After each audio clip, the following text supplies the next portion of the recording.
So in this video, we are going to set up a general regression model with k regressors. Now you have x1, x2, xk.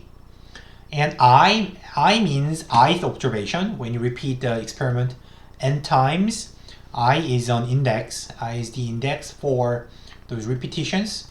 And beta 1, beta 0, beta 1, beta 2, and up to beta k. So there are k plus 1 parameters to be estimated and k regressors you observe in the data. And as usual, there is one outcome and one regressor, one error term. So the outcome and the error term has no difference. And now we would like to interpret estimate and interpret the results using the causal, interpret them as a causal effect of x1 on y. For this interpretation, in a single regressor case, we required 3 assumptions. The first one was conditional mean zero assumption, and second one was IID assumption, and the third one is rare outlier assumption.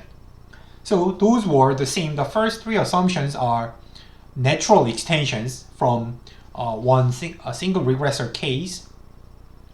But what is new now is the fourth one. There is no perfect multicollinearity. Multicollinearity is another long vocabulary here. Multicollinearity, so multiple variables can move together linearly. So now this assumption is about the relationship among the regressors.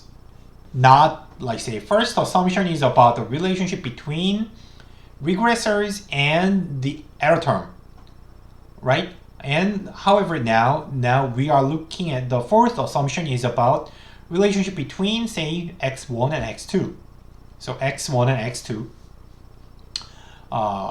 should not be multicollinear. And we will explain this in more detail maybe in the next lecture next week. So I think we don't have enough time to explain that in more detail. So let me go over these assumptions first, and then we will discuss multicollinearity in more detail later. So let's think about the number 1 first. So conditional for any value of x1 up to xk. So no matter what you choose, the expected value of the error term should be 0. So there is no systematic variation of the error term according to based on x. So failure of this condition means you can think that some part of the error term can be an omitted variable if it is not 0. So there can be some omitted variable that is systematically related to the regressors, and that has some impact on the outcome. So this is important, and the best solution here is to make sure you have the conditional mean zero assumption. The best possible way is to include every relevant variable into the regression. But it is not your choice. You may not be able to do so.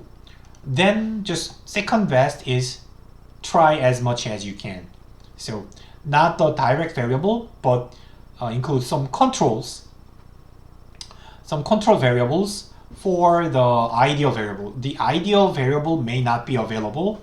Still, you may be able to find some similar variables that capture something similar meanings as those ideal variables. So try to avoid omission of relevant variables. That's the point. So if you omit some important variables, that violates the first assumption of conditional mean zero. Second assumption, IID, which is so basic, so fundamental. So the first observation, second observation up to n they have to be independent of each other, and they must be identical from the same population group. So it's obvious, almost like most fundamental assumption. And assumption 3, also it's intuitive. There should not be too many outliers. The large outliers are rare, have to be rare. So, and we discussed the problem. So a small number of outliers could mislead everything. So you have to be careful. Small outliers can change your analysis results in a totally different direction. So it could be a big problem, like typos, coding errors are examples. And so far, the first 3 assumptions are natural extension and pretty much the same as what we learned earlier. And we need to think about the relationship among the regressors. So, rigorously speaking, perfect multicollinearity arises when one of the regressors is an exact linear function of the other regressors. I will explain what it means with examples in the next week, in the next lecture. But here is a simplest possible example. So suppose that you regress test score on student to teacher ratio, and suppose that somehow in your data you have two different variables, or two different variables that capture the same student to teacher ratio. And then, so it looks like you are using 2 regressors in this command. So test score is regressed on one student to teacher ratio and another student to teacher ratio. Then obviously it's wrong. Something is wrong. It's not right. And the main problem here is you cannot, so if you think it as like x1 and x2, the problem here is x1 equals x2. Obviously it does not work. Like fortunately, Stata understands the problem and fixes the problem by itself. So it automatically drops one variable, one of them. But still you have to understand this problem, because when you see this result, you may not understand why it's not estimated. So you wanted to, like, if you wanted to get two slopes, then but one you cannot estimate both at the same time. So then you may wonder, like, what's wrong? Maybe it may take forever for you to find the problem.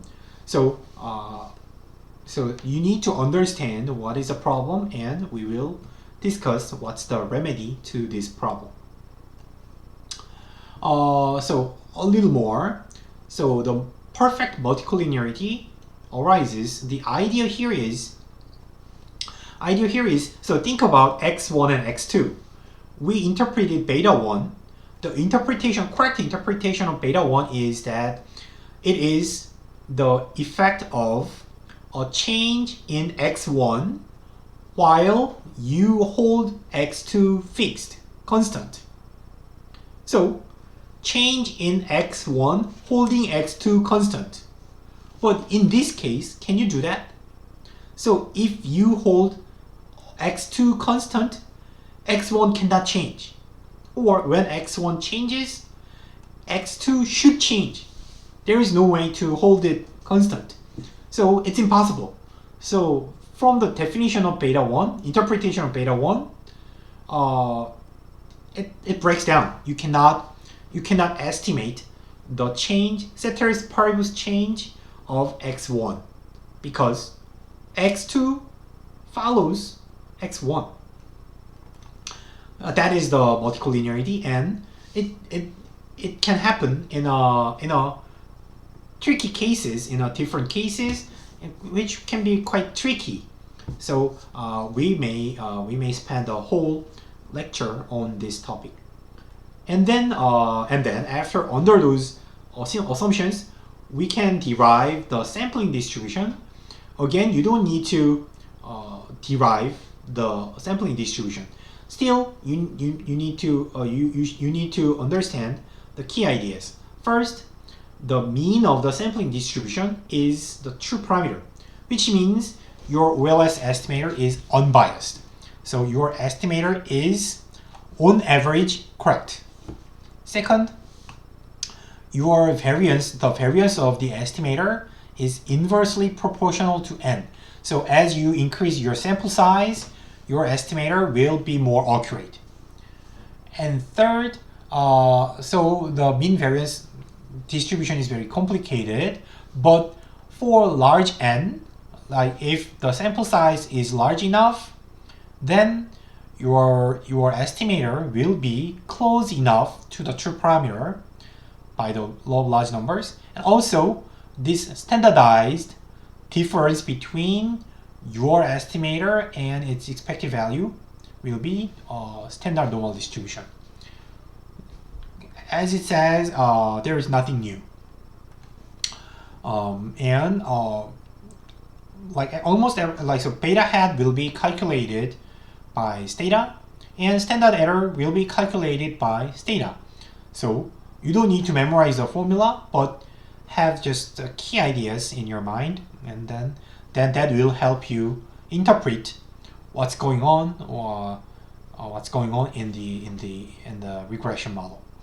Okay, I think this is it for this lecture, and thank you for watching, and have a good weekend. See you next week.